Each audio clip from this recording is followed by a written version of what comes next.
बिस्मिल्लाहिर्रहमानिर्रहीम। स्टूडेंट्स, आज हम चैप्टर नंबर 14 का टॉपिक डिस्कस करने लगे हैं जी, कैथोड रे ऑसिलोस्कोप, जिसको CRO भी कहते हैं। ये टॉपिक लॉन्ग शॉर्ट के पॉइंट ऑफ व्यू से बहुत इंपॉर्टेंट है और यहाँ से इंपॉर्टेंट MCQs भी बनाए जा सकते हैं।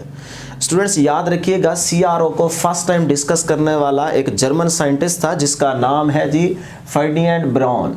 फर्डिनेंड ब्राउन ने 1897 में सबसे पहले CRO को डिस्कस किया था।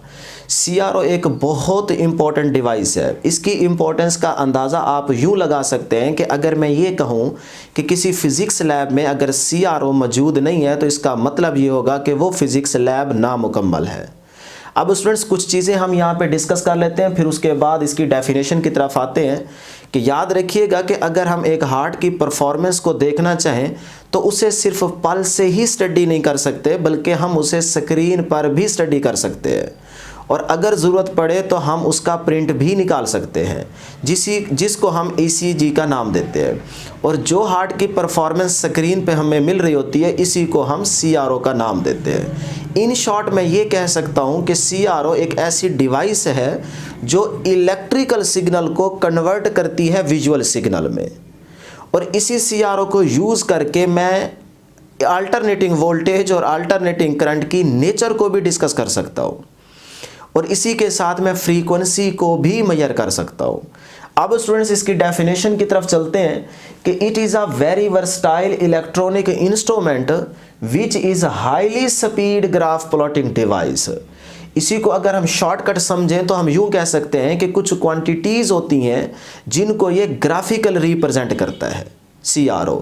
इसी का सेकंड बड़ा इंपॉर्टेंट पॉइंट है कि ग्राफ ऑफ फंक्शन, कि इसका जो फंक्शन है वो क्या है जी, विच रैपिडली वेरी विद टाइम, कि टाइम के साथ साथ ये रैपिडली वेरी करेगा। तो ये बहुत इंपॉर्टेंट डेफिनेशन है, इसको आप अपने माइंड में रखते हैं। उसके बाद प्रिंसिपल की बात करते हैं कि force acts on charge particle in an electric field, कि इलेक्ट्रिक फील्ड में चार्ज पार्टिकल पे एक फोर्स एक्ट करती है। यही हमारे पास क्या कहलाता है, CRO का प्रिंसिपल है। इसी बात को हम यहाँ CRO की डायग्राम में भी डिस्कस करेंगे कि ये जो डिफ्लेक्टिंग प्लेट्स हैं, यहाँ पे इलेक्ट्रिक फील्ड एग्जिस्ट करेगा। उस इलेक्ट्रिक फील्ड में जब ये इलेक्ट्रॉन बीम इंटर होगी तो वहाँ पे फोर्स एक्सर्ट होगी। वो फोर्स उस बीम को क्या करेगी जी, डिफ्लेक्ट करेगी। यही हमारे पास इस CRO का प्रिंसिपल है। उसके बाद चलते हैं जी कंस्ट्रक्शन की तरफ। कंस्ट्रक्शन में हमारे पास मेन 4 इसके पार्ट्स हैं जिनको हम वन बाय वन डिस्कस करेंगे। सबसे पहला पार्ट है जी कैथोड रे ट्यूब।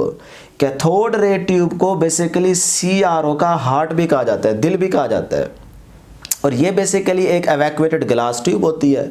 अब इसके अंदर क्या होगा जी, इलेक्ट्रॉन गन होगी, डिफ्लेक्टिंग प्लेट्स होंगी और फ्लोरिस्केंट स्क्रीन होगी। तो ये 3 पार्ट्स हमारे पास बहुत इंपॉर्टेंट है, इनको हम वन बाय वन यहाँ पे डिस्कस करेंगे, स्टडी करेंगे।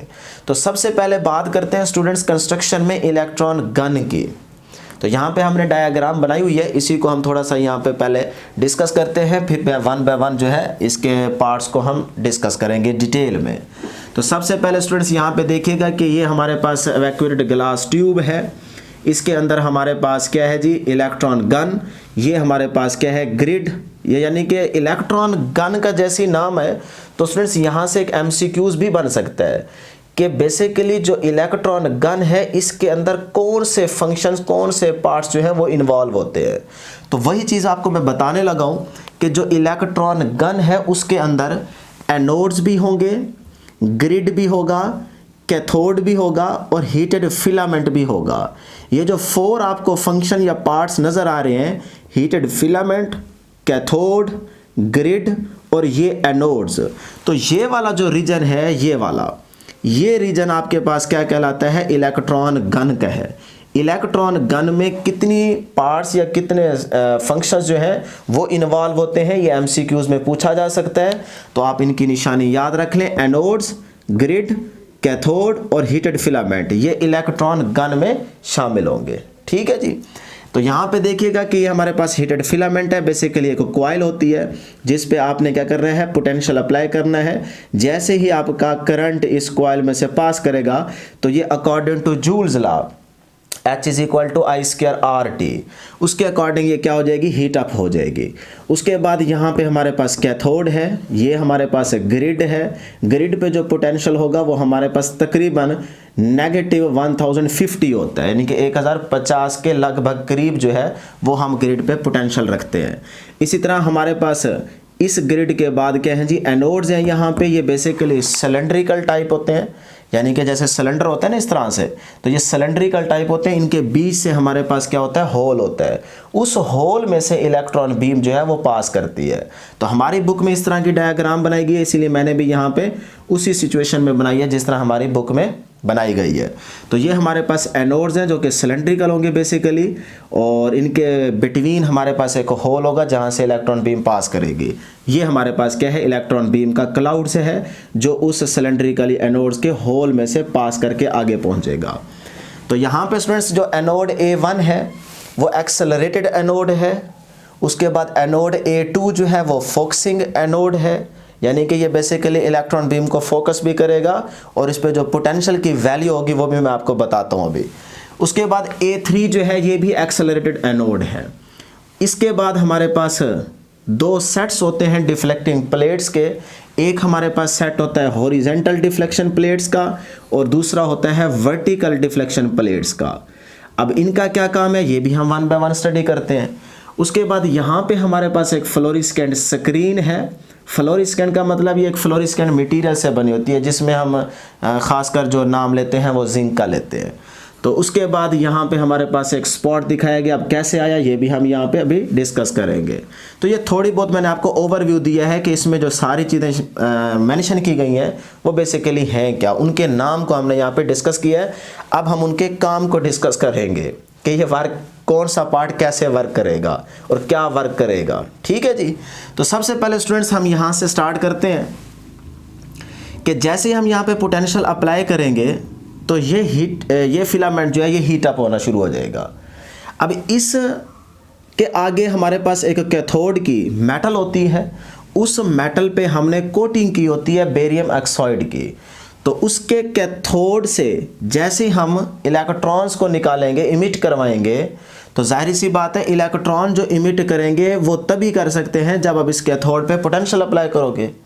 तो जो कैथोड पे पोटेंशियल अप्लाई किया जाता है वो तकरीबन उसकी वैल्यू जो है वो -1000 के करीब होती है। इससे आगे पीछे थोड़ा बहुत ऊपर नीचे कर सकते हैं, ये मैं वैसे ही बता रहा हूँ कि कैथोड पे जो हमारे पास पोटेंशियल होगा वो -1000 होगा। उसके बाद हमारे पास आगे ग्रिड है। ग्रिड का पोटेंशियल नेगेटिव में इंक्रीज हो रहा है। नेगेटिव में इंक्रीज होने का मतलब है कि पीछे वाले से यानी कि कैथोड के कंपैरेटिवली ग्रिड का जो पोटेंशियल है वो क्या है, कम है। तो कैथोड का देखें ना -1000 और ग्रिड का हमारे पास क्या है -1050। तो माइनस में वैल्यू इंक्रीज होने का मतलब क्या है कि उसकी वैल्यू कम हो रही है। तो ग्रिड का पोटेंशियल कम होगा कैथोड के कंपैरेटिवली। तो जैसे ही कैथोड से यहाँ से इलेक्ट्रॉन्स एमिट होंगे तो वो इलेक्ट्रॉन्स आगे इस पोटेंशियल से क्या कर रहे हैं जी, टकरा रहे हैं। तो यहाँ पे उनको एक रिटार्डिंग फोर्स का सामना करना पड़ेगा। तो जैसे ही उनको रिटार्डिंग फोर्स का सामना करना पड़ेगा तो वो इलेक्ट्रॉन्स हो सकता है पीछे आने की कोशिश करें। तो जैसे ही वो पीछे आने की कोशिश करेंगे तो पिछले इलेक्ट्रॉन से वो क्या करेंगे, स्ट्राइक करेंगे। तो इस तरह यहाँ पे क्या होगी, कुलयन होगी। लेकिन हम क्या करेंगे, इनको आगे हम हाईली स्पीड से मूव करवाना चाहेंगे। तो हमने यहाँ पे लगा रखे हैं एनोड्स। अब ये क्या है, एक्सेलरेटेड एनोड है। ये एक्सेलरेटेड एनोड उन इलेक्ट्रॉन्स को अपनी तरफ खींचेगा जिसकी वजह से वो पीछे नहीं जाएंगे बल्कि आगे फॉरवर्ड डायरेक्शन में तेजी से मूव करेंगे। आगे हमारे पास एनोड A2 होगा, वो इनको फोकस भी करेगा और इसका जो पोटेंशियल होगा वो -600 के इक्वल होगा। एनोड 2 का पोटेंशियल -600 के इक्वल होगा। अब माइनस में देखें इसकी वैल्यू क्या है, कम। ग्रिड की कितनी है 1050 और एनोड A2 की वैल्यू है -600। इसका मतलब यहाँ पोटेंशियल ज़्यादा होगा, यहाँ पोटेंशियल कम होगा। तो इलेक्ट्रॉन क्या करता है, lower potential to higher potential move करता है। तो इलेक्ट्रॉन हाईली स्पीडी क्या करेगा, इस तरफ मूव करेगा और ये एनोड उसको फोकस भी करेगा। आगे फिर हमारे पास जो एनोड A3 है, यहाँ पोटेंशियल हमारे पास 0 होगा क्योंकि यहाँ हाई पोटेंशियल, यहाँ लो पोटेंशियल, तो डिफरेंस क्रिएट होगा और इलेक्ट्रॉन बीम जो है हाई स्पीड के साथ आगे मूव करेगी। तो इस तरह वो फोकस होके आगे डिफ्लेक्टिंग प्लेट्स में से पास होगी। अब यहाँ से कैसे पास करेगी उस चीज़ को समझिएगा। यहाँ पे हमने हॉरिजेंटल प्लेट्स लगा रखी हैं। हॉरिजेंटल प्लेट्स का मतलब ये है कि ये प्लेट्स असल में वर्टिकली रखी गई हैं, लेकिन ये जो इलेक्ट्रॉन बीम जा रही है, इस इलेक्ट्रॉन बीम को ये डिफ्लेक्ट करेंगे हॉरिजेंटली। ये प्लेट्स वर्टिकल रखी गई हैं, मतलब ये प्लेट ऐसे हैं, ऐसे, ये ऐसे, ये देखें, ये ऐसे पड़ी है। अब जब इसमें से इलेक्ट्रॉन बीम पास करेगी तो ये हॉरिजेंटल जो कि वर्टिकली असल में रखी गई हैं, ये उस इलेक्ट्रॉन बीम को हॉरिजेंटली डिफ्लेक्ट करेंगी। हॉरिजेंटली डिफ्लेक्ट का मतलब ये है कि ये प्लेट्स ऐसे करेंगे, ऐसे। तो जो अंदर इलेक्ट्रॉन बीम है वो बेसिकली हॉरिजेंटली, ठीक है, इस तरह से उसको डिफ्लेक्ट करेंगी ये वाली प्लेट्स। आगे हमारे पास वर्टिकली प्लेट्स हैं, vertically deflection plates. Vertically deflecting plates असल में हॉरिजेंटल रखी गई हैं, मतलब ये वाली यूं पड़ी थी पहले वाली, अब ये जो वर्टिकली प्लेट्स हैं ये ऐसे रखी गई हैं, ऐसे। तो देखिए ना, हॉरिजेंटल रखी गई हैं, लेकिन ये इलेक्ट्रॉन बीम को डिफ्लेक्ट करेंगी वर्टिकली। तो जैसे इसके अंदर से इलेक्ट्रॉन बीम पास होगी तो इसका मतलब ये प्लेट्स, सारी सी बात है, यहाँ पे इलेक्ट्रिक फील्ड है, तो वो इलेक्ट्रिक फील्ड जो है इलेक्ट्रॉन बीम पे क्या करेगा, फोर्स एक्सर्ट करेगा, तो उसको डिफ्लेक्ट करेगा। तो इलेक्ट्रिक फील्ड अगर उस इलेक्ट्रॉन बीम को डिफ्लेक्ट करेगा तो ये मैं शॉर्टकट कह सकता हूँ कि ये जो हमारे पास वर्टिकली प्लेट्स हैं जो असल में हॉरिजेंटल रखी गई हैं, ये उस इलेक्ट्रॉन बीम को वर्टिकली डिफ्लेक्ट करेंगी। वर्टिकल डिफ्लेक्ट का मतलब है ऐसे, ये ऐसे, तो जो इलेक्ट्रॉन बीम होगी वो ऐसे डिफ्लेक्ट करेगी। ठीक है जी, तो ये बात बड़ी इंपॉर्टेंट है, आपने इसकी निशानी यहाँ पे याद रखनी है। ये हॉरिजेंटल डिफ्लेक्शन प्लेट्स हैं जो असल में रखी वर्टिकली गई हैं, लेकिन इलेक्ट्रॉन बीम को डिफ्लेक्ट कर रही हैं हॉरिजेंटल। ये वर्टिकल प्लेट्स हैं जो रखी हॉरिजेंटल गई हैं, लेकिन इलेक्ट्रॉन बीम को डिफ्लेक्ट कर रही हैं वर्टिकली।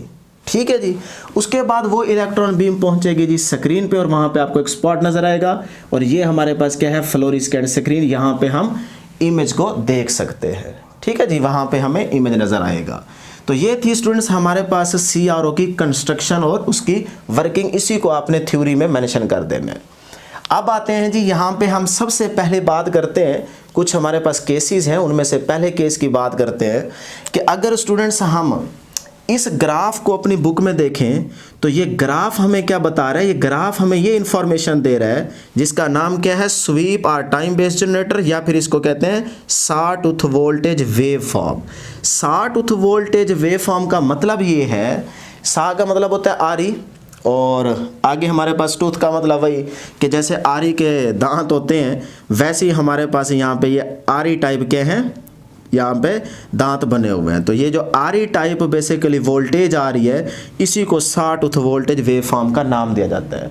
अब ये कब आएगी, जब आप हॉरिजेंटल प्लेट्स पे पोटेंशियल अप्लाई करेंगे, वर्टिकल प्लेट्स पे आपने पोटेंशियल अप्लाई नहीं किया होगा, तब जो हमारे पास इस स्क्रीन पे वेव फॉर्म आ रही होगी वो हमारे पास वेव फॉर्म इस शक्ल की आ रही होगी, जिसे हमने नाम दिया हुआ है सॉटूथ वोल्टेज वेव फॉर्म का।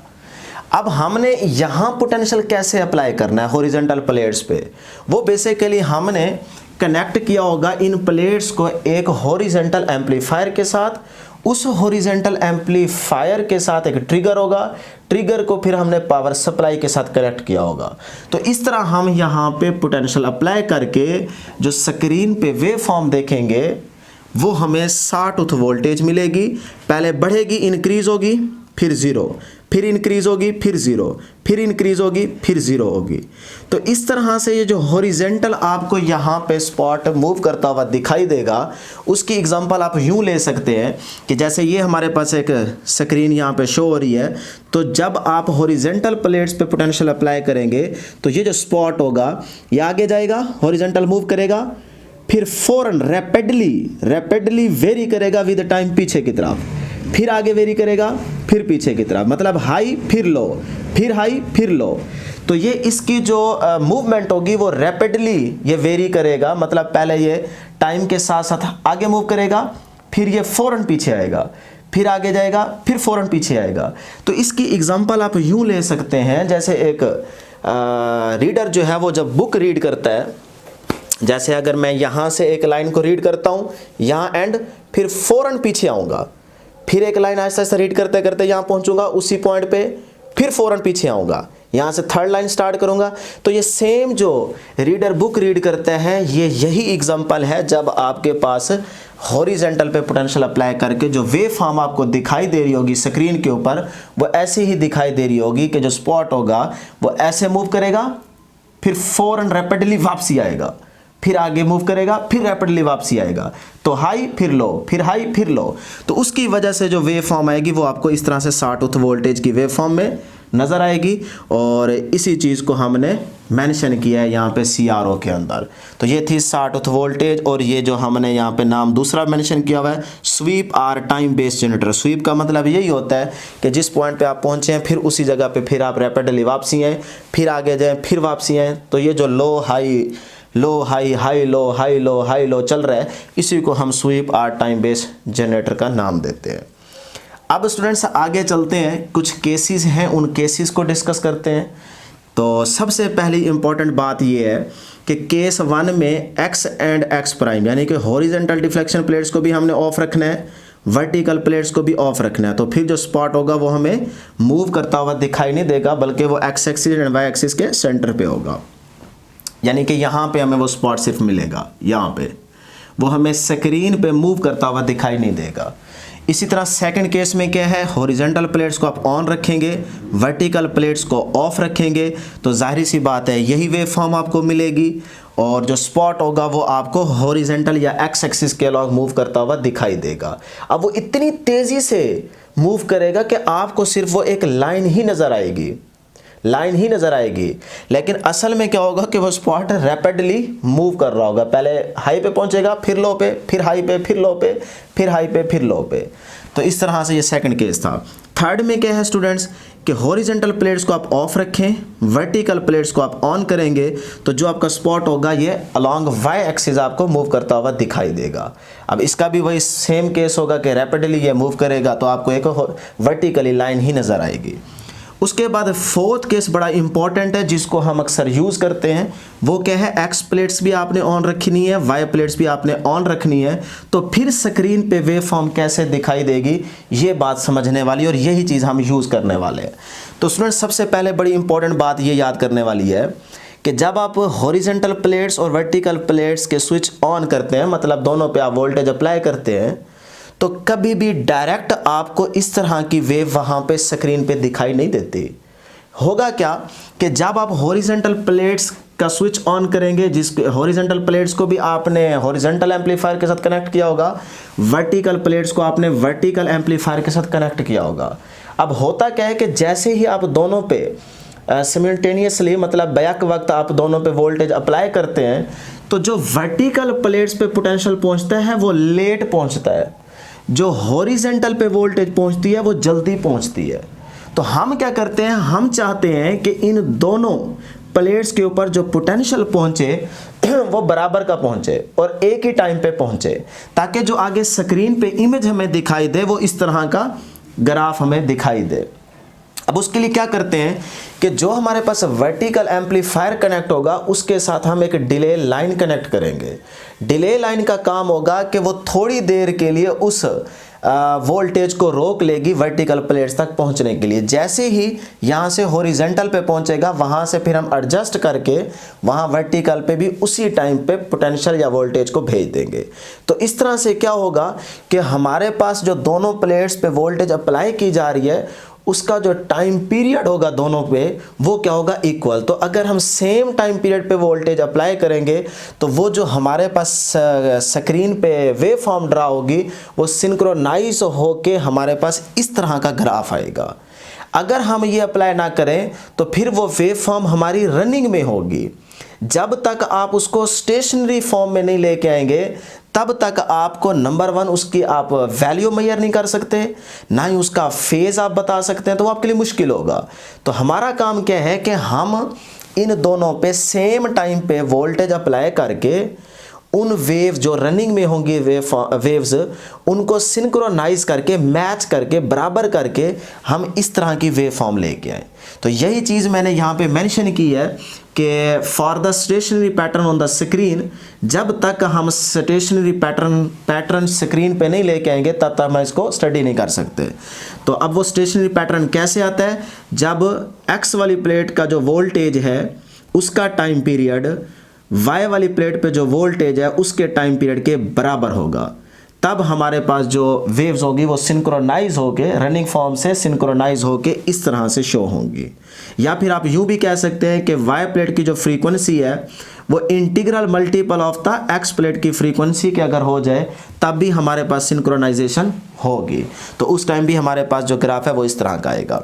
अब integral multiple n is equal to 1 2 3 4 5 6 ये हो सकते हैं। इसका मतलब क्या है कि लेट्स सपोज अगर एफ एक्स की फ्रीक्वेंसी 10 हर्ट्ज है तो 10 के बाद पहला इंटरवल 10 आ जाएगा, तो 10 पे भी आपको ग्राफ इसी तरह का मिलेगा, स्टेशनरी फॉर्म में मिलेगा। और अगर सेकंड पे जाएं तो फिर 10 को 2 से मल्टीप्लाई करें 20, तो 20 इंटरवल पे भी हमारे पास जो है वो वेव जो है वो स्टेशनरी फॉर्म में होगी। इसी तरह 3 को जब आप 10 से मल्टीप्लाई करेंगे तो 30, तो 30 पे भी हमारे पास वेव फॉर्म क्या होगी, स्टेशनरी होगी। तो रनिंग फॉर्म से स्टेशनरी फॉर्म में आप आने के लिए क्या करते हैं, एक्स वोल्टेज का टाइम पीरियड बराबर करते हैं वाई प्लेट के वोल्टेज के टाइम पीरियड के। वाई प्लेट पे वोल्टेज के टाइम पीरियड के जब आप इक्वल कर दें एक्स प्लेट की वोल्टेज का टाइम पीरियड, तो फिर आपके पास सिंक्रोनाइजेशन का कंसेप्ट क्लियर हो जाता है और वहाँ पे आपको स्टेशनरी वेव फॉर्म मिलती है। ठीक है जी। फिर इस तरह का आपको ग्राफ जो है वो स्क्रीन पे दिखाई देगा ऐसे। ठीक हो गया जी। उसके बाद स्टूडेंट्स अगर हम यहाँ पे 2 चैनल यूज़ करें, मतलब हमारे पास CRO में हमने अभी तक जो डिस्कशन किया उसमें हमारे पास सिर्फ एक ही चैनल यूज़ हो रहा था। अगर हम 2 चैनल यूज़ करें तो फिर हमारे पास वेव फॉर्म भी इस तरह की 2 बनेगी। तो एक चैनल के साथ हमने लेट कर ली कि ये वेव फॉर्म आ रही है और दूसरे के साथ ये आ रही है। तो अगर इस तरह से आप फेज़ डिफरेंस यहाँ से निकालना चाहें तो वो आपके पास क्या आएगा, 180 आएगा। तो इस तरह 2 चैनल भी आप यूज़ करके उसकी वेव फॉर्म को डिस्कस कर सकते हैं। अब स्टूडेंट्स बात करते हैं यूजेस की। तो CRO को आप यूज़ कर सकते हैं वोल्टेज को मेजर करने के लिए, फेज़ को मेजर करने के लिए, फ्रीक्वेंसी को मेजर करने के लिए, और इसके अलावा एंगुलर फ्रीक्वेंसी की वैल्यू को भी मेजर कर सकते हैं। Peak to peak value of the voltage जो इनपुट सिग्नल होगा उसकी पीक टू पीक वैल्यू को भी आप CRO से मेजर कर सकते हैं। तो ये थी स्टूडेंट्स हमारे पास आज की डिस्कशन। अब छोटा सा एक क्वेश्चन डिस्कस करते हैं कि जब हमने कहा कि इलेक्ट्रॉन बीम कैथोड रेज, आखिर यहाँ पे इलेक्ट्रॉन बीम ही यूज़ क्यों की है, हम उससे हैवी पार्टिकल यूज़ क्यों नहीं कर सकते। तो स्टूडेंट्स याद रखिएगा इलेक्ट्रॉन बीम हमने इसीलिए यूज़ किया है क्योंकि इलेक्ट्रॉन का मैस क्या होगा, कम। अब उसका मैस अगर लेस है, कम है, तो इसका मतलब उसका इनर्शिया भी कम होगा।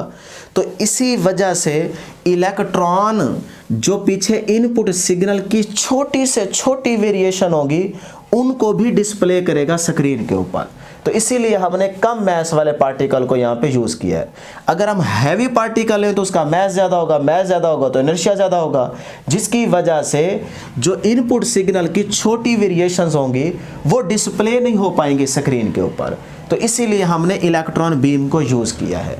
एक छोटा सा क्वेश्चन और भी डिस्कस कर लेते हैं कि लेट करें अगर इस स्क्रीन के ऊपर पहले से कुछ पार्टिकल पड़े हैं और ये इलेक्ट्रॉन बीम जब जाके उन पार्टिकल से कोलाइड करेगी तो ये इलेक्ट्रॉन बीम फिर पीछे आके इन इलेक्ट्रॉन्स को डिस्टर्ब करेगी। तो फिर तो इसका मतलब स्क्रीन पे हमें इमेज नज़र ही नहीं आएगा। तो अगर इस जगह पे कोई भी पहले से पार्टिकल मौजूद हो तो ये इलेक्ट्रॉन जाके जब उससे कोलाइड करेगा तो फिर पीछे आएगा, पीछे आके बाकी बीम को डिस्टर्ब करेगा। तो इस डिस्टर्बेंस से बचने के लिए हम क्या करेंगे, क्योंकि हमें तो इस स्क्रीन पे इमेज बिल्कुल क्लियर चाहिए, तो इसके लिए हम क्या करेंगे। तो याद रखिएगा हम यहाँ से इक्विडैक कोटिंग कर देते हैं, यहाँ से इक्विडैक कोटिंग कर देते हैं ताकि जो इलेक्ट्रॉन आगे वाले पार्टिकल से टकरा के पीछे हैं वो यहाँ पे जमा हो जाए और वो जमा होके यहाँ से इक्विडैक कोटिंग के जरिए वापसी कैथोड पे आ जाए। तो इस तरह हम यहाँ पे डिस्टर्बेंस से बच जाएंगे। तो ये थी स्टूडेंट्स हमारे पास आज की डिस्कशन। उम्मीद करता हूँ कि आपको ज़रूर समझ आई होगी। आज के लिए इतना ही। दुआओं में ज़रूर याद रखिएगा। अल्लाह हाफिज़।